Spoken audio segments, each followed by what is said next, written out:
Bueno, muchas gracias por esta oportunidad. Me encanta estar aquí, creo siempre en la comunicación y creo que además es muy importante tratar de mantenernos pensando en esta época de crisis. Tenemos que ver cómo podemos hacer con nuestros pacientes. Este es un tema que se aplicaría de manera muy importante a lo que podemos hacer con nuestros pacientes con pocas herramientas.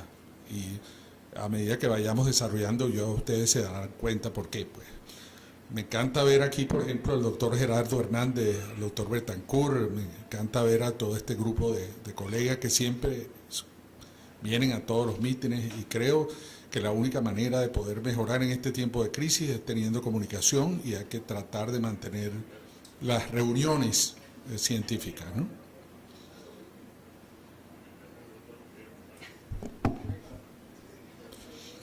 Yo voy a desarrollar este tema de varias formas. Primero voy a hablar de la parte de introducción, después me voy a referir a los estudios clínicos preliminares. Voy a hablar de un metaanálisis que hay comparando la quimioterapia con la hormonoterapia.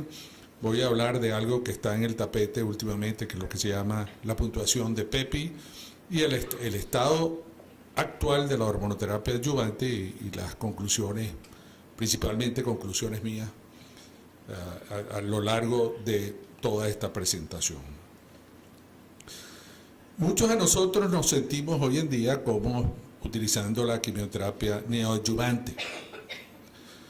La quimioterapia preoperatoria en cáncer de mama primario, con el propósito de incrementar el número de cirugías conservadoras, es aceptada hoy en día como un tratamiento eficaz. Sin embargo, el tratamiento endocrino neoadyuvante es a menudo el tratamiento que ofrece mayores beneficios a pacientes con receptores hormonales positivos y no se le ha dado la importancia que debería tener. Tiene baja toxicidad, puede disminuir el tamaño y la extensión de la enfermedad y ofrece la posibilidad de un tratamiento conservador. El primer estudio que fue publicado en el año 2001, y uno de los paladines de este tipo de tratamiento es el doctor Ellis.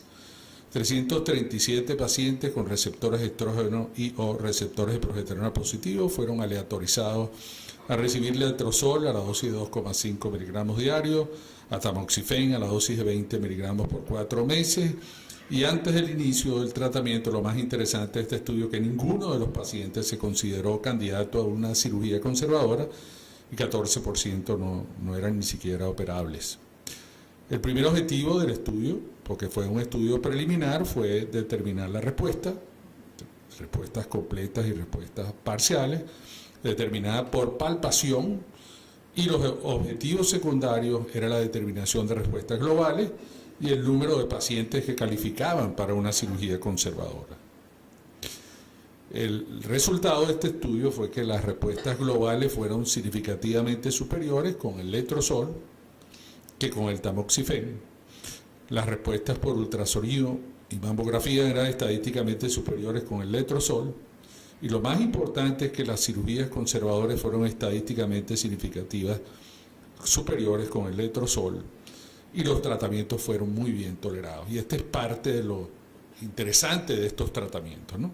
El estudio demostró que el letrozol era más eficaz que el tamoxifen, el tratamiento preoperatorio de los pacientes posmenopáusicas. Recordar que estas pacientes todas eran posmenopáusicas, con tumores que tenían receptores de estrógeno o receptores de progesterona positivos.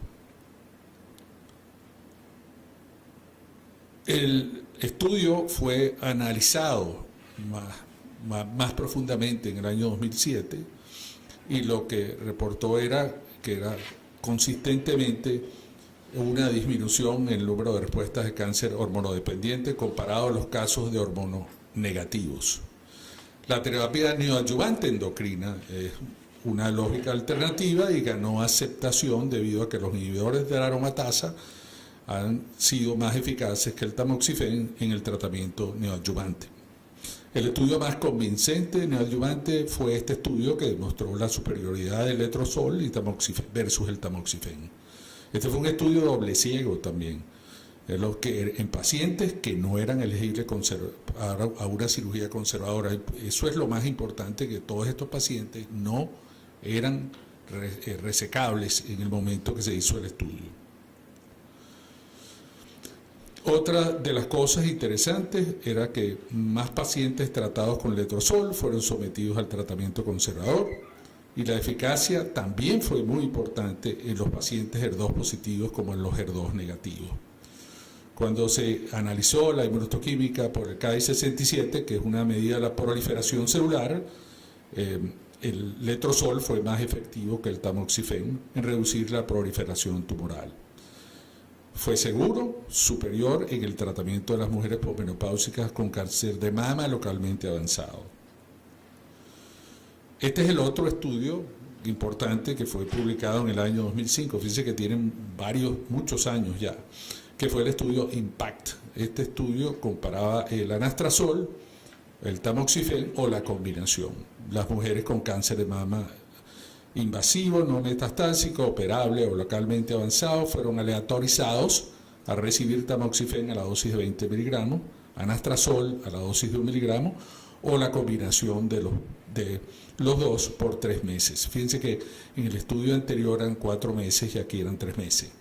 Y lo importante del estudio, que fue evaluado por ultrasonido y calibrador después del tratamiento endocrino.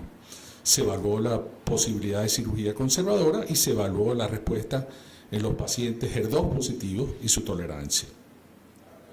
En los resultados no hubo ninguna diferencia en este estudio entre los pacientes que recibieron tamoxifen, anastrozol o la combinación. De los pacientes que requerían, y esto es lo más importante, mastectomía al inicio, 44% pudieron ser tratados con cirugía conservadora después de recibir el anastrozol, comparado al 31% después del tamoxifen. Esta diferencia fue significativa cuando la evaluación fue realizada por un mastólogo, 46 versus 22%. Y las respuestas en los pacientes HER2 positivos, que constituían 38 pacientes, fue de 58% con el anastrozol versus 22% para el tamoxifen. La conclusión fue que el anastrozol adyuvante fue tan eficaz como el tamoxifen y mejor tolerado en cáncer de mama operable en las mujeres posmenopáusicas. De manera que estos dos estudios fueron los primeros estudios donde se vio que podían haber una reducción del tamaño tumoral utilizando medicamentos considerablemente menos tóxicos. Recordar siempre que la gran mayoría de los pacientes que uno ve con cáncer de mama son pacientes hormonodependientes o como ustedes quieran, endocrinodependientes. Entonces es lógico suponer que este tratamiento es un tratamiento que se le debería dar más importancia, ¿no? ¿Qué hacer? ¿Qué hecho es importantísimo? Solo el 8.3% de los pacientes obtienen una respuesta completa con el tratamiento de quimioterapia. De manera que cuando uno tiene pacientes hormonodependientes, uno no va a lograr la gran mayoría de las veces disminuir el volumen para obtener una respuesta completa. La gran mayoría presenta enfermedad residual después del tratamiento adyuvante. Entonces uno tiene que hacer un tratamiento adicional en este tipo de pacientes. Metaanálisis. Esto fue publicado el año pasado. Y estamos en la época de metaanálisis, pero creo que este es sumamente importante. Metaanálisis reciente de 20 estudios aleatorizados, incluyó 3.490 pacientes. Comparó la quimioterapia neoadyuvante con el tratamiento endocrino neoadyuvante en pacientes con cáncer de mama localizado con receptores hormonales positivos. Y lo interesante de este estudio es que la respuesta clínica radiológica y la cirugía conservadora fue similar con los dos tratamientos, pero por supuesto el tratamiento endocrino tenía menos toxicidad. La utilización de los inhibidores de la aromatasa comparado al tamoxifen, lo que habíamos mencionado en los dos estudios anteriores, logró mejores respuestas clínicas, mejores respuestas radiológicas y mayor número de respuestas de cirugías conservadoras. Los investigadores de ese estudio de metaanálisis concluyeron que la terapia neoadyuvante endocrina se asoció a respuestas similares a la quimioterapia neoadyuvante, pero con mucho menos toxicidad, sugiriendo que la terapia endocrina neoadyuvante debería ser considerada al menos en circunstancias apropiadas. El año pasado, esta es una referencia a algunos de los colegas, sé que Juan Carlos estuvo, vieron una presentación de una doctora Bogie que analizó casi 80.000 pacientes con cáncer de mama T2 y T4 con receptores de estrógeno positivos de 50 o más años desde el año 2004 al 2012. Y solo el 3.2% de los pacientes con tumores de moderado a gran tamaño habían sido tratados con tratamiento endocrino neoadyuvante. 11% de los pacientes con tumores T4 recibieron tratamiento endocrino, nada más. Y el uso de neoadyuvante incrementó los chances de cirugía conservadora en todos los estadios, a pesar de que la utilización fue de 3,2%. Matthew Ellis, que es uno de los paladines de este tratamiento neuroendocrino, así como el grupo del Martin en Inglaterra, así como el doctor Ian Smith y otros investigadores ingleses, atribuyen a un viejo concepto que la administración de quimioterapia hace 20 años se ofrecía a todos los pacientes con estadios clínicos avanzados. Hay una parcialización en contra de las investigaciones que se realizan con medicamentos relativamente poco costosos que no son promocionados. Los pacientes con tumores T2 y T3 y receptores de estrógeno positivos todavía reciben quimioterapia neoadyuvante cuando quizás, dice él, que es uno de los grandes paladines de esta área, un tercio no lo necesitarían. Todavía se ofrece quimioterapia neoadyuvante o cirugía inmediata a estos pacientes con tumores T2 o T3. Esta es mi opinión. Los pacientes quieren resolver su problema rápidamente a la brevedad y desean obtener resultados rápidos. Esperar 16 a 18 semanas produce mucha ansiedad. En opinión del doctor Ellis, estudios a largo plazo indican que un tercio, como lo dije anteriormente, de los pacientes no necesitarían quimioterapia y la mitad podrían evitar una mastectomía total, de manera que hay que pensar en esa posibilidad. Y los dos estudios que mencioné antes, PO24 Impact y numerosos estudios retrospectivos y el metaanálisis apoyan el tratamiento endocrino neoadyuvante. Este es el estudio ACOSOP, que es el estudio que comparó el letrozol con el anastrozol y con el exemestano, que fue un estudio donde el número de respuestas en pacientes que recibían tratamiento hormonal fue similar. Este estudio adicionalmente mostró que los cambios de Ki-67 durante el tratamiento hormonal como medida de proliferación y una caída del Ki-67, que mide básicamente las células que están G1S y mitosis, fue predictiva de una respuesta hormonal al tratamiento endocrino, mejoró el pronóstico y por eso los pacientes continuaron con el tratamiento endocrino. Los pacientes que presentaban un Ki-67, más del 10%, eran sometidos a quimioterapia adyuvante o a cirugía. El hecho de que uno empiece con tratamiento hormonal no descarta que el paciente no tenga posibilidades de éxito con otro tipo de tratamiento. Y este índice preoperatorio, que lo llaman el PEPI, incluye tamaño patológico, incluye el estado de los ganglios linfáticos, el nivel de Ki-67 y receptores de estrógeno. Esto es interesante porque con estos 4 factores que se pueden hacer en cualquier laboratorio, uno puede tener una idea de cómo están las cosas después del tratamiento neoadyuvante, siendo más importante en esa situación. Aquí está el índice de Aldred, que creo que el Hospital Urológico San Román lo hace usualmente el Departamento de Anatomía Patológica lo hace de rutina, pero aquí vemos, por ejemplo, que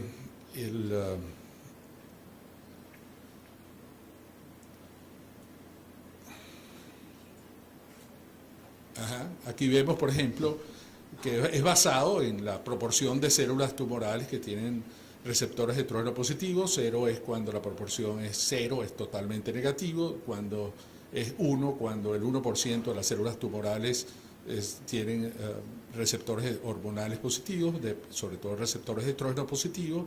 Cuando es de 1 en 100 a 1 en 10, o sea, de 1 a 10% es lo que se llama el número 2, el número 3 es cuando va de 10% a 33%, el número 4 de 33% a 66%, y más de 66% de células tumorales, entonces tiene lo que se llama el valor de 5.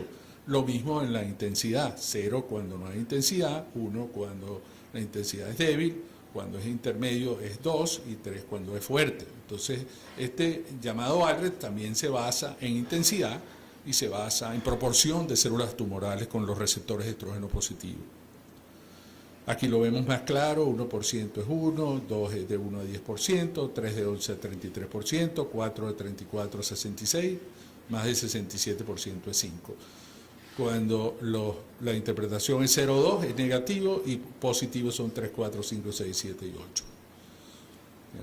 Pues hay un patólogo en la audiencia, me encantaría oír su opinión al respecto. Y lo interesante es que después de haber estudiado a los pacientes en el PO24 y en el otro estudio que es el estudio IMPACT, el doctor Ellis y sus colaboradores empezaron a estudiar, a buscar los pronósticos y encontraron 6 factores que eran importantes para decidir. Aparte de estos 4 que vemos aquí, la respuesta clínica fue considerada y el grado nuclear fue considerado. Pero cuando se hizo el análisis de multivarianza para ver la recaída libre de enfermedad y la sobrevida global, estos 4 factores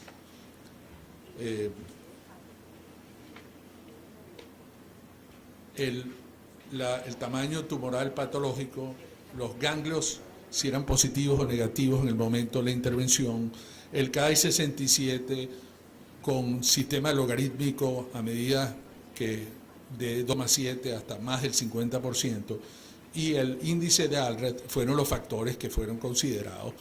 Y a estos 4 factores fueron los que fueron estadísticamente significativos cuando se tomaron en cuenta los 6 factores mencionados. Este índice tiene varios puntos. Uno es el índice se le otorga al tamaño celular. T1, por ejemplo, y T2 tiene 0 puntos, T3 y T4 3 puntos. Lo mismo para los ganglios, si son los ganglios negativos en el momento de la intervención es 0 puntos, si los ganglios son positivos son 3 puntos. El Ki-67, a medida que la proliferación celular va avanzando, tenemos, por ejemplo, 0.0 de 2% hasta 3 puntos cuando el Ki-67 es mayor del 50%, y lo mismo con el ALRED score, es decir, cuando son muy negativos, que cuando son positivos, la diferencia en puntos es importante. Entonces ellos pudieron construir con sus estudios 3 grupos. Grupo 1, que tienen puntuación 0, sería el paciente ideal que uno podría considerar para continuar el tratamiento con hormonoterapia adyuvante. El grupo 2, con puntuación de 1 a 3, el grupo 3, con puntuación de 4 o más. Y lo interesante de este estudio es que cuando uno analizaba los 3 grupos, y lo podemos ver, el verde es el grupo 1, el grupo rojo es el grupo 2 y el grupo 3, el índice de recaída disminuía notablemente desde el grupo 1 hasta el grupo 3. Por ejemplo, en el PO24 el número de recaídas era de 4, es decir, un 10% en pacientes que pertenecían al grupo 0, cuando los pacientes tenían una puntuación de 1 a 3, tenía una recaída del 23%, y cuando los pacientes tenían más de 4, tenían una recaída del 48%. Y lo mismo hicieron en el estudio IMPACT. Y fíjense que a pesar de que las diferencias no eran tan marcadas como en el grupo, con el estudio PES24, había una diferencia, queriéndoles decir de que cuando el paciente recibe el tratamiento hormonal y tiene excelente pronóstico, esos pacientes generalmente no van a requerir de un tratamiento adicional, que era lo expresado por el doctor Ellis. El PEPI de 0, como les estaba mencionando, es más favorable y se logra cuando se tienen tumores T1, T2, cuando los ganglios son clínica y patológicamente negativos, diría yo, Ki-67 menor del 2%, y la puntuación de Aldred de 3 a 8. Un índice pronóstico de 0 tiene un pronóstico excelente de sobrevida libre de enfermedad y esos pacientes probablemente no requieren de tratamiento adicional. El índice pronóstico preoperatorio en la mitad del tratamiento es todavía más importante y la determinación del KI67 tendría valor pronóstico, que es el índice preoperatorio antes del tratamiento endocrino. Es decir, se podría determinar si el paciente requeriría tratamiento de quimioterapia o de quimioterapia después de la cirugía.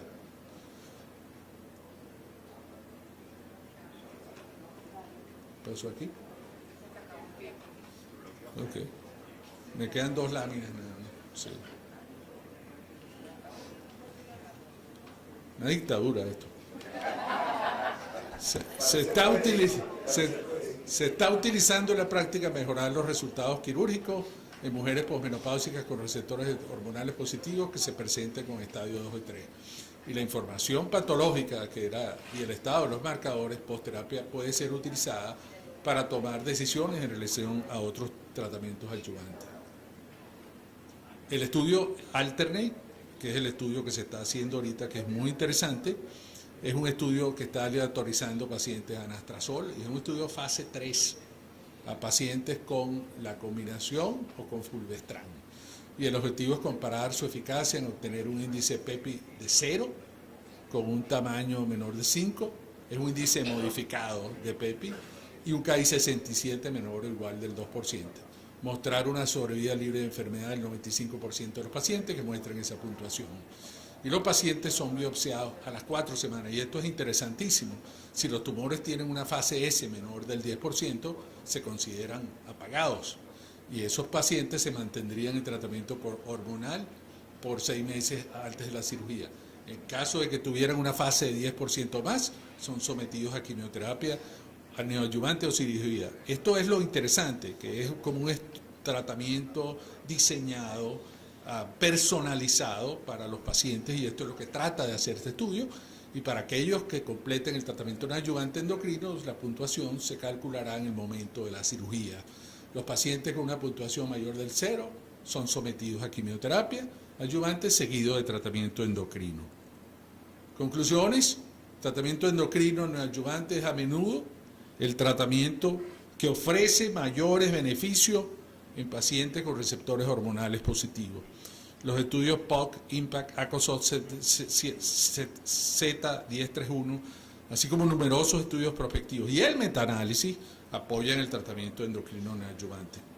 Los estudios consistentemente han demostrado mejor chance de lograr cirugías conservadoras en pacientes que de otra manera serían sometidos a procedimientos radicales. Y la evaluación patológica PEPI en el momento de la intervención, antes y durante, podría determinar el tratamiento a seguir después del procedimiento quirúrgico, personalizar y diseñar tratamientos adyuvantes. El PEPI y el KI67 en la mitad del tratamiento pueden ser de mayor valor pronóstico que el índice pronóstico PEPI y el KI67 al inicio del tratamiento. Y la utilización de otros compuestos, como ya los estamos viendo, fulvestrant, CDK4, 6, everolimus, o combinados con los inhibidores de la aromatasa, podrían ser más eficaces para incrementar los chances de respuestas clínicas patológicas en corto y a largo plazo. Creo que estamos en miras de cambiar la forma como estamos mirando a estos pacientes que tienen receptores hormonales positivos, y eso me parece extraordinario, que con un tratamiento mucho más sencillo, con menos costo, se puedan lograr resultados tan buenos como con los otros tratamientos. Muchas gracias.